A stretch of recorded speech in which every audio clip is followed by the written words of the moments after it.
Bueno, y en un hecho inédito, según sus propios organizadores, más de 100.000 personas salieron a las calles de Jerusalén para protestar contra el primer ministro Benjamín Netanyahu y exigir las elecciones anticipadas en Israel. Una histórica movilización, hay que decirlo de entrada, ya que figura como la más masiva contra el gobierno de Netanyahu desde los ataques del 7 de octubre lanzados desde la Franja de Gaza y que supone además el inicio, ojo, de una semana nacional de protestas convocadas por la oposición de Israel. Pero bueno, para más detalles vamos a tomar contacto de inmediato con Guido Larsson, académico de la Facultad de Gobierno de la Universidad del Desarrollo. Guido, ¿cómo estás? Muchas gracias por este contacto y buenas tardes. No, gracias Florencio, gusto estar nuevamente contigo. Bueno, Guido, conversemos un poco, profundicemos respecto a este tema. ¿A qué se debe, o podríamos decir, cuál es la génesis de las protestas, de las masivas protestas que estamos viendo por parte de los propios israelíes contra su primer ministro Benjamín Netanyahu? Mira, yo creo que son varias cosas. Desde luego está el tema de la guerra y la indefinición en torno a los objetivos políticos que la guerra debiera alcanzar. Me parece que esto, de hecho, nosotros mismos ya lo conversamos en su momento, y es que desde la perspectiva de Netanyahu, él ha dicho de que el objetivo último que tiene la guerra es la eliminación de Hamás. Y después de 32.000 muertes civiles, ese objetivo no parece ni más cerca ni más lejos que el comienzo de la guerra el 7 de octubre. Y por ende, en torno a esa indefinición, hay un cuestionamiento en torno a, por un lado, si los objetivos no fueron demasiado ambiciosos, y dos, si es que una vez que la guerra termina, si es que llega a terminar en un plazo suficientemente razonable, cuál es el estado de situación de la seguridad de los propios israelíes, algo que creo yo que todavía está un tanto en entredicho. Lo segundo tiene que ver ciertamente con el tema de los rehenes. Jamás aparentemente tiene en su poder algo así como 130 rehenes todavía. Se menciona de que algunos de esos rehenes pueden haber fallecido, e incluso de que dentro de esos fallecimientos habrían habido algunos que ocurrieron producto del bombardeo de los propios israelíes. Entonces, si la promesa de Netanyahu es la liberación de la totalidad de los rehenes y pasados meses y meses de guerra eso todavía no se consigue, evidentemente eso mina la posición del propio gobierno de Netanyahu. Y tal vez en tercer lugar, creo que no hay que olvidar de que previo al inicio de la guerra ya el gobierno Netanyahu venía con toda una serie de problemas. Probablemente tú recuerdas de que hubo una enorme discusión en torno a intentos de reforma judicial dentro del país, en el cual también salieron miles y miles de personas a protestar. Y por otro lado, la misma coalición de Netanyahu, una coalición bien tendiente a la implosión, porque está conformada por un lado por partidos ultraortodoxos, llamémoslo así, muy religiosos, que van en contradicción de lo que supuestamente son elementos de negociación básica, por ejemplo, con los palestinos, y por otro lado elementos más moderados que en una situación de crisis capaz que hagan hacer caer a Netanyahu para tratar de salvar su propia carrera política. Entonces, creo que hay cuestiones de orden interna, cuestiones ligadas a la guerra, por cierto, y un contexto, un contorno político interno también más general que afecta directamente a la figura. Ahora, Guido, me gustaría si podemos profundizar quizás un poco en la figura de Benjamín Netanyahu, ya que es el actor en cuestión, considerando que, si bien hace un tiempo él mismo decía que él es la única persona que puede defender justamente o garantizar la seguridad en Israel, algo que vimos que fue violado el 7 de octubre por los milicianos de Hamás y que de hecho los propios comandantes del ejército de Israel en su minuto reconocieron fallas de seguridad, pero es un reconocimiento que Netanyahu jamás ha realizado. Es decir, ¿cuál es la figura también política, como una de las más dominantes, por lo menos en los últimos 40 años, que tiene Israel y cómo lo ve la gente? ¿Por qué ese apoyo que antes fue tan férreo hacia el premier hoy ya no existe?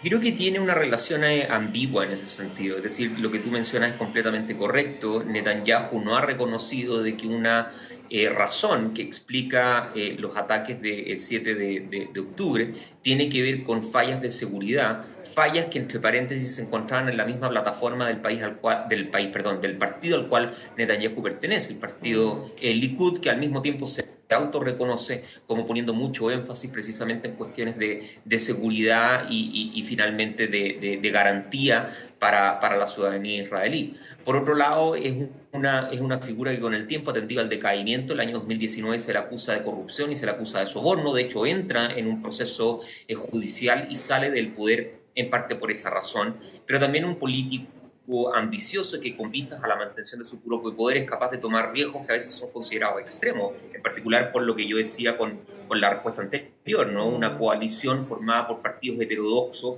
que no le entrega realmente estabilidad. Y para el propio Netanyahu, si hace una lectura más bien fría de lo ocurrido el 7 de octubre, todo lo ocurrido a partir de ahí lo que hace es coagular a la sociedad en torno a su figura, en torno al gobierno, en torno a la nación. Pero pareciera ser que ese crédito ha tendido a disminuir con el tiempo porque pasado el shock inicial y pasado obviamente el efecto que esto tiene a nivel de la psicología de los israelíes, comienzan rápidamente a volver a presentarse no solamente cuestionamientos a su figura, sino cómo se ha llevado a la guerra, cómo el partido Likud y el gobierno muchas veces se ha inhibido en negociar con Qatar o con Egipto a nombre de Hamas para resolver pacíficamente el conflicto, y muy especialmente que no está muy claro cuál es la estrategia de salida, porque incluso si uno hipotéticamente imagina de que el gobierno de Netanyahu va a derrotar completamente a Hamas, no queda claro cuál va a ser el estado de la situación una vez que ese objetivo se alcance, qué va a ocurrir con los gazatíes, qué ocurre con el conflicto palestino-israelí. Y en esa ambigüedad, creo que en último tiempo la ha jugado una mala pasada Netanyahu, y hoy día se encuentra con estas grandes movilizaciones precisamente de su pueblo.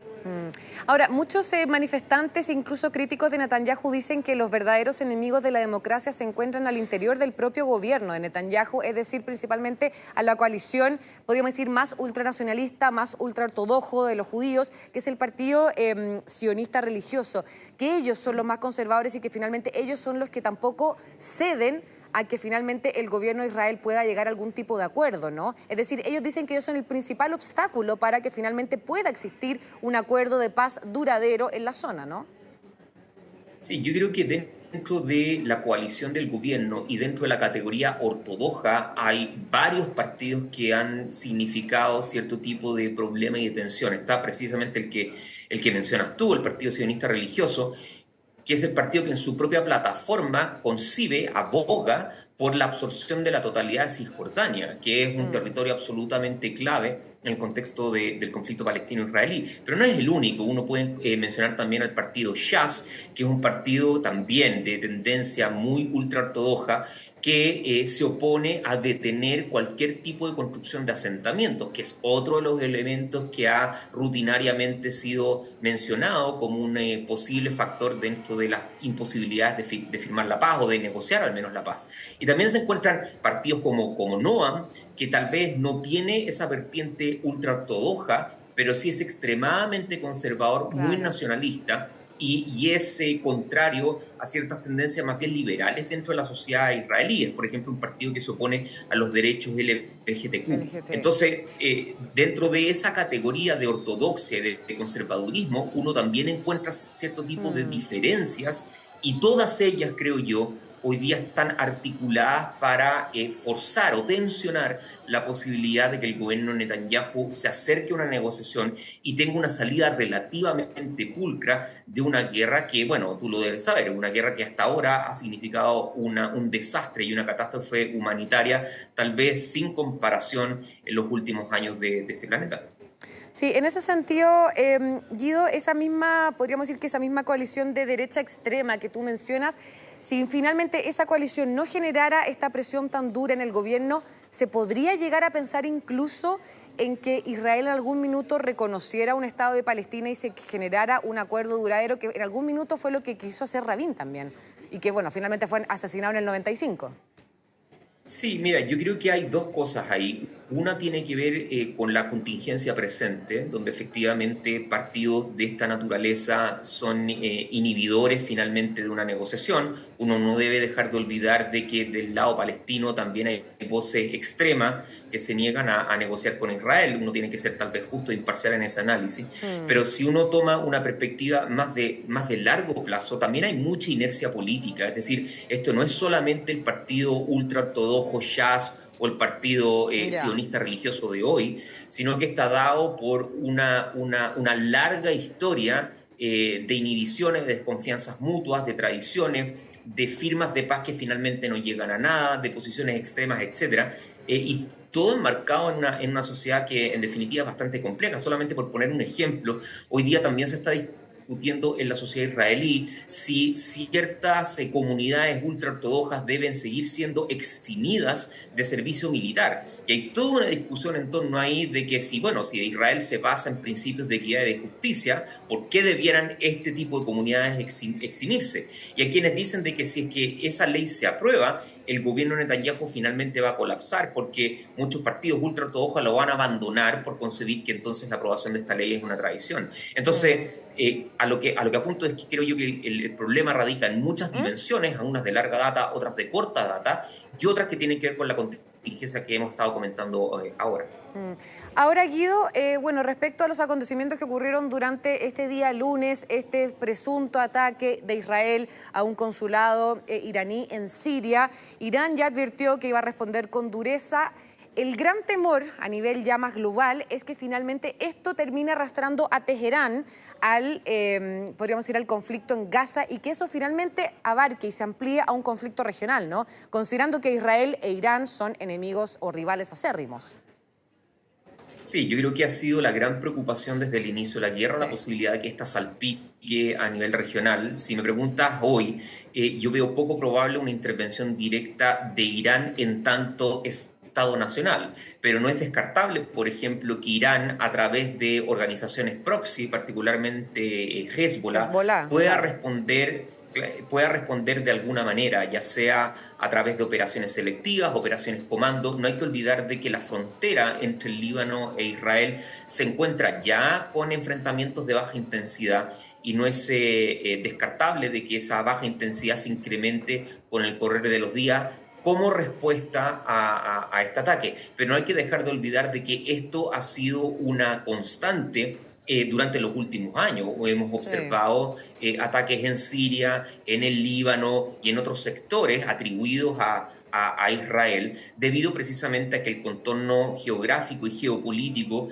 es muy complicado. Yo creo que esta es una más de muchas iteraciones que han ocurrido, pero que no han llevado a la catástrofe regional. Por cierto, uno debe ser cuidadoso en decir, mira, no va a haber una guerra a nivel regional, eso nunca lo vamos a poder saber, pero creo que hoy día la situación todavía está dentro del marco de riesgo calculado, con conversaciones probablemente subterráneas entre palestinos e israelíes, y donde, como yo te decía, es posible que uno vea un incremento en la magnitud de las operaciones, particularmente en el sur del Líbano.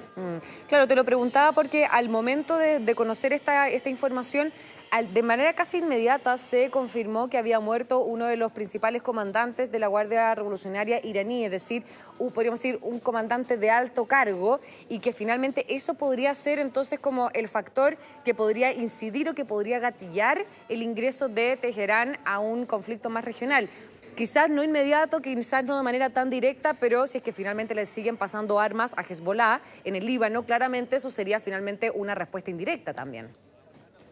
Sí, es posible. Yo el análogo lo tomaría con el asesinato del general Hassan Soleimani, que también era el líder, digamos, máximo de las fuerzas de Al-Quds en Irán, y donde si es que hubo algún tipo de respuesta, esta se sintetizó en cuestiones de orden más bien específicas, regional, particularmente en Siria. Ahora, siempre puede ocurrir de que un evento que sea análogo a otro que ocurrió en el pasado sea esta vez distinto. Yo no quiero negarme a la posibilidad de que la muerte de este general pueda finalmente, en un proceso de más tiempo, ¿no?, de mediano plazo, derivar en un conflicto de mayor intensidad, pero hoy, visualizando cómo se ha desarrollado la guerra, tomando en consideración la manera en que ha operado Irán, que ha sido relativamente cauteloso, tomando en consideración también lo que el propio Hassan Nasrallah ha dicho una y otra vez en el escenario del conflicto palestino-israelí situado en Gaza, creo yo que se ha mantenido la cautela y no observo realmente de que haya interés